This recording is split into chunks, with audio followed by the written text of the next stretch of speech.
In today's video, we're installing a massive turbo on my TDI daily. This was already a hybrid turbo. What am I doing? If anybody has anything to say about me putting this in my daily driver, I don't care. I want to go fast. I want to make big torque. I want to have fun in my daily driver TDI. So with that being said, shout out to the boys over at Much Boost for giving me a discount on this turbo. RIP to my 1752. This thing is about a smack. Little run through of what this turbo actually is, because clearly you could see there was some welding done. This is a hybrid turbo welded onto a CR140 exhaust flange and marry this 2260 right onto it. Usually when you go with a 2260 route, you have to get an exhaust manifold, then you have to bolt your turbo onto that. They skip that route because this still has enough flow for well over 400 horsepower, and they quite literally just weld it on. So instead of you going and buying a $1,000 manifold plus a $2,000 turbo, you could buy this from them. And I got this literally in 2 days all the way from Poland. These turbos next to each other is honestly kind of embarrassing to say that I used to run a big turbo because this thing is so tiny. This is a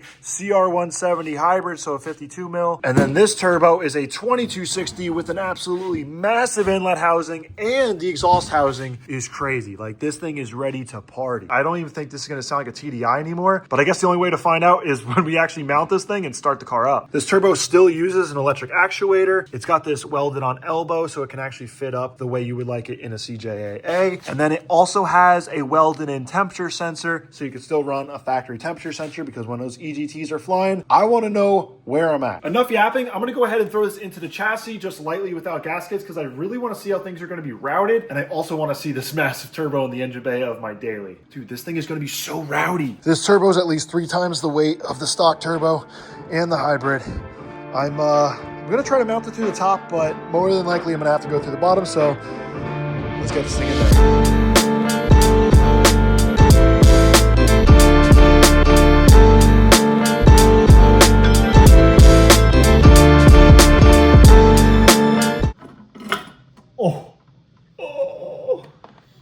One nut on there just to hold in place. Well, that's epic.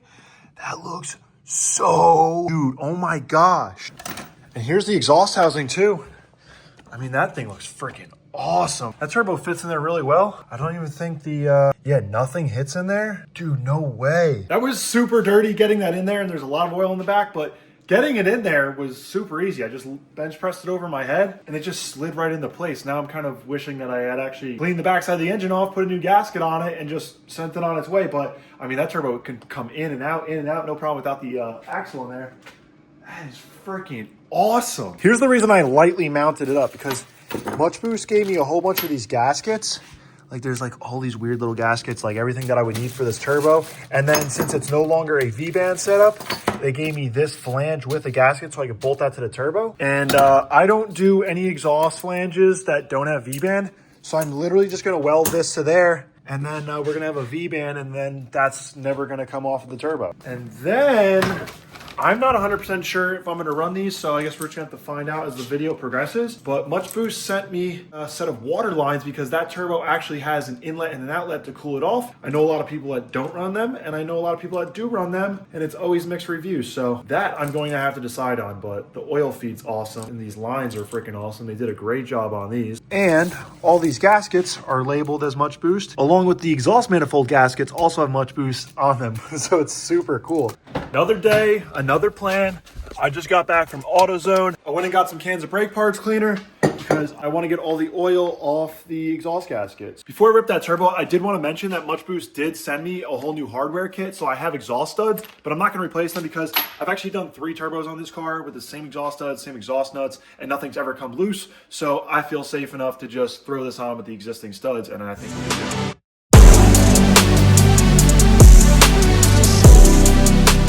I got the turbo out of the car. The old exhaust gasket is still on there, so this was propped up on that. It wasn't just metal to metal, but look how much oil is on this thing just from lightly sitting on there. I really want to do my valve cover gasket, but since I didn't get injectors yet, I would need new injector seals if I rip that off. So it's a bit complicated. I'm going to throw the turbo on there and bolt it all up and probably drive it around before I get new injectors and a new valve cover gasket. But what I really should have done in this situation was pull this all apart, put a new valve cover gasket on it, re-gasketed the injectors, but unfortunately we're not going to do that yet. So I do need to clean all the oil off the backside of the head, get a really clean surface, and then I could just toss that turbo right back up in there. While I was under the car, I was brainstorming on how I can use this oil drain to my benefit to still use it on this turbo. And I noticed that they welded this pedestal here. So they want you to make some sort of support. And I'm thinking that they use this as the actual support. All right, I just got off the phone with a buddy overseas and he told me that put this in the vise, twist it, pull, it should fall right out.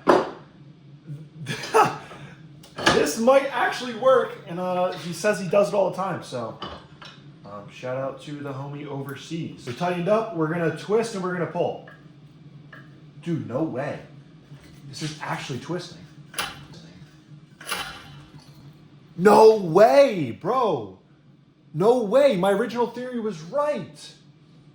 That's crazy. No, what? Dude, I was about to chop this. And that means that this should just... Dude, no way, bro. Dude, that thing is soaked. How do the ports look? Oh, we're mint. I can literally bolt the turbo right up and not even think about it. Before we get the turbo back in there, there's no real reason for it to be in the car. I'm gonna go ahead and rip out the old existing oil line on the oil filter housing. You just unspin that and it should just slide right off. Right here, this lower stainless line is actually the oil feed, which is going to go to the oil filter housing. Figured out that it's a 17 and I'm about to break it loose. It's not a super hard, but once you break it loose, you'll eventually be able to get your hand in there and turn it, which I've been fighting for about 10 minutes. This isn't just movie magic, but eventually it will come loose just like that. See that movement? Oh yes. I've been dreaming for that moment. Right off. It's literally just a game of keeping the tension off the line. Once you get that, boom. Could have used this on the new turbo, but we got a supplied line. Why would we run this? And this is good stainless line, but it's full of oil, so I'm gonna put it in there for now. Grab our new line, feed it through where we just got the other one from. I actually just decided to pull it out and do what I did on my Mark V, which was cover it in plastic sheathing. And then once this is covered, if it rubs on anything, the stainless isn't just gonna cut through wires. I'm doing preventative maintenance and it's gonna look a lot more stealthy. Right there. And then we're gonna tape a couple spots. Just like that, I've got a super low-key hose. I'd imagine you guys can see that oil fitting pretty well. Little turns here and there. I can eventually snug this thing up. And I'm pretty sure this is the final snug up because it's pretty tight already. Awesome, now we got the oil feed all tightened up. It's nice and securely fed behind some of those water hoses and it's gonna go boop, right onto the turbo. So I'm gonna lay that right there and it's good for now. Now that I've got my oil feed figured out, let's run over here to the turbo. The turbo is actually ready to drop into the car. I've got new O-rings sitting on this barb. I actually stole them off of the old press fitting that's going to go into the oil drain itself. So they're gonna be living in the same spot that they used to be. They're just on a new shinier piece of metal. And all I have to do is brake clean the backside of the engine.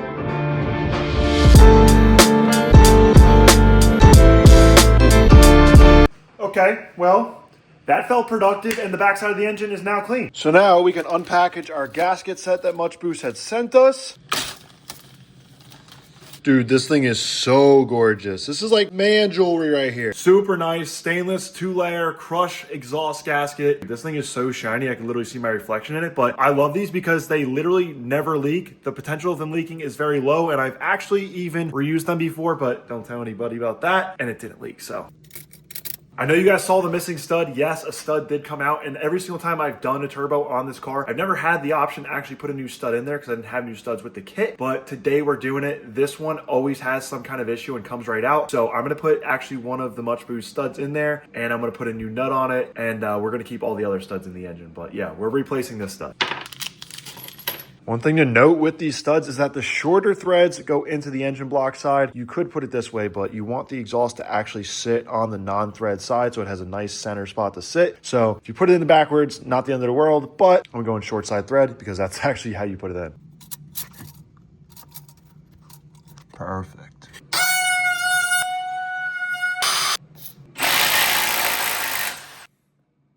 I know where you're going. Now, this is the last and final time we're gonna be holding this turbo out of the car without being ran, so say your final goodbyes. It's time to install this thing.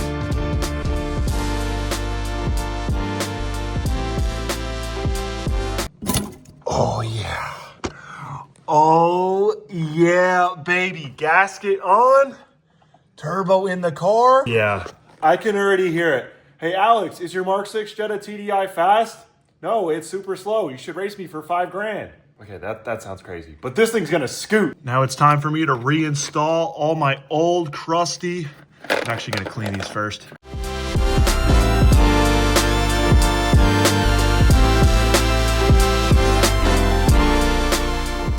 Now that I've got these pretty well degreased, nothing too crazy, I'm gonna go ahead and hit them with grill paint. Don't really need this, but I kind of just want to do it so that they look better.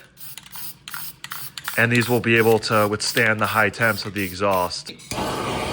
While it's still hot, I'm gonna hit it with more spray paint. I know that might have seemed crazy, but look at all the stud nuts now. They're like this flat black color. There's still the grease on the inside of them. So they actually had no paint stick on the inside. Like, this worked amazing. You don't need $1 million budget to go fast or at least have stuff that works. Like, this car is a full budget build. All the money's actually gone to the TT. So what we're doing on this so far has literally just been budget build, pretty much. I just dropped them and they all look perfectly fine. So that paint stuck pretty well. Oh, sweet success. I got every exhaust stud on. Or every nut on, and I had to feed this one through the back with a magnet, and I've got an extension going through here, and oh yeah, baby, we are threading. Oh yeah, I'm tightening these up right now with this turbo. It looks menacing, and there's no better feeling than this. Oh yeah, tighten that thing up, boy. This turbo's freaking huge. Oh yeah.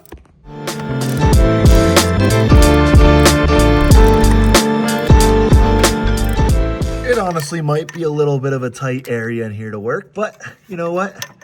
A little millionth of a turn at a time with the wrench in my hand, and eventually,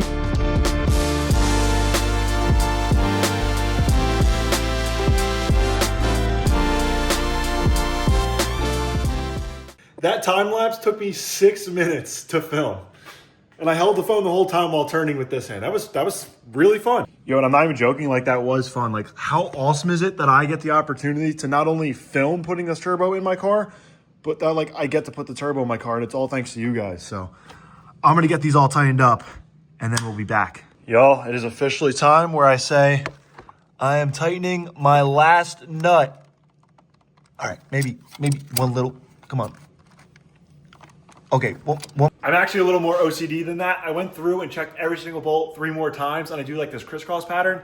Finally locked them all in, got them where I wanted to get them. So I'm actually gonna clean out the oil drain now. I'm gonna clean this drain out just with some brake parts cleaner because I just wanna make sure that there's no bearing material from the other turbo that exploded inside of here. And then once I do that, I could literally just slide it on to the barb on the new oil drain and then put this in a block.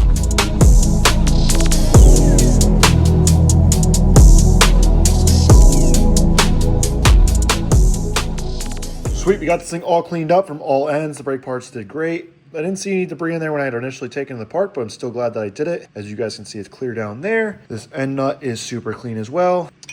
And we're just gonna reassemble it like that and put it into the car. Alrighty, you go there. Press fit. And then this 2-hand job gets turned into a 1-hand job because I'm filming. Perfect. Now we come up top and I've got the turbo pedestal bolt here and grab onto that. Now I've got the drain pedestal bolt in and freely spinning, tightening up sequence from the bottom. But I got the bottom bolt in a good spot and the top bolt in a good spot. This view is so sick. Top bolt tight. And now the drain bolt is officially tight. Now that the drain's complete, I can go over here and route the feed line. Feed line is semi-ran. I'm actually gonna undo it because I have to still figure out how I'm gonna build my inlet and my hard pipe kit, but the turbo being mounted is done. So with that being said, I've chosen to leave these water lines out of the engine bay, off the turbo, until I figure out the whole hard pipe kit, and we can really just finalize that, and that gives us a lot more room to work on it. And overall, I'm just really excited to have this 2260 in my Mark 6 Jetta TDI. This is gonna be the ultimate daily. It's gonna be perfect for the channel. Big boost, big torque, big power, Mark 6 Jetta TDI. Huge shout out to the guys over at Much Boost for getting me this turbo in not only 2 days from Poland, but also no import fees, which was awesome. If you guys want a turbo just like me in your Mark 6 TDI or whatever you have, they have so many turbos. Hit up Much Boost, tell them I sent you, and if you guys are enjoying the videos, there's more like this coming. So press some buttons, subscribe, and I will see you in the next one. Peace.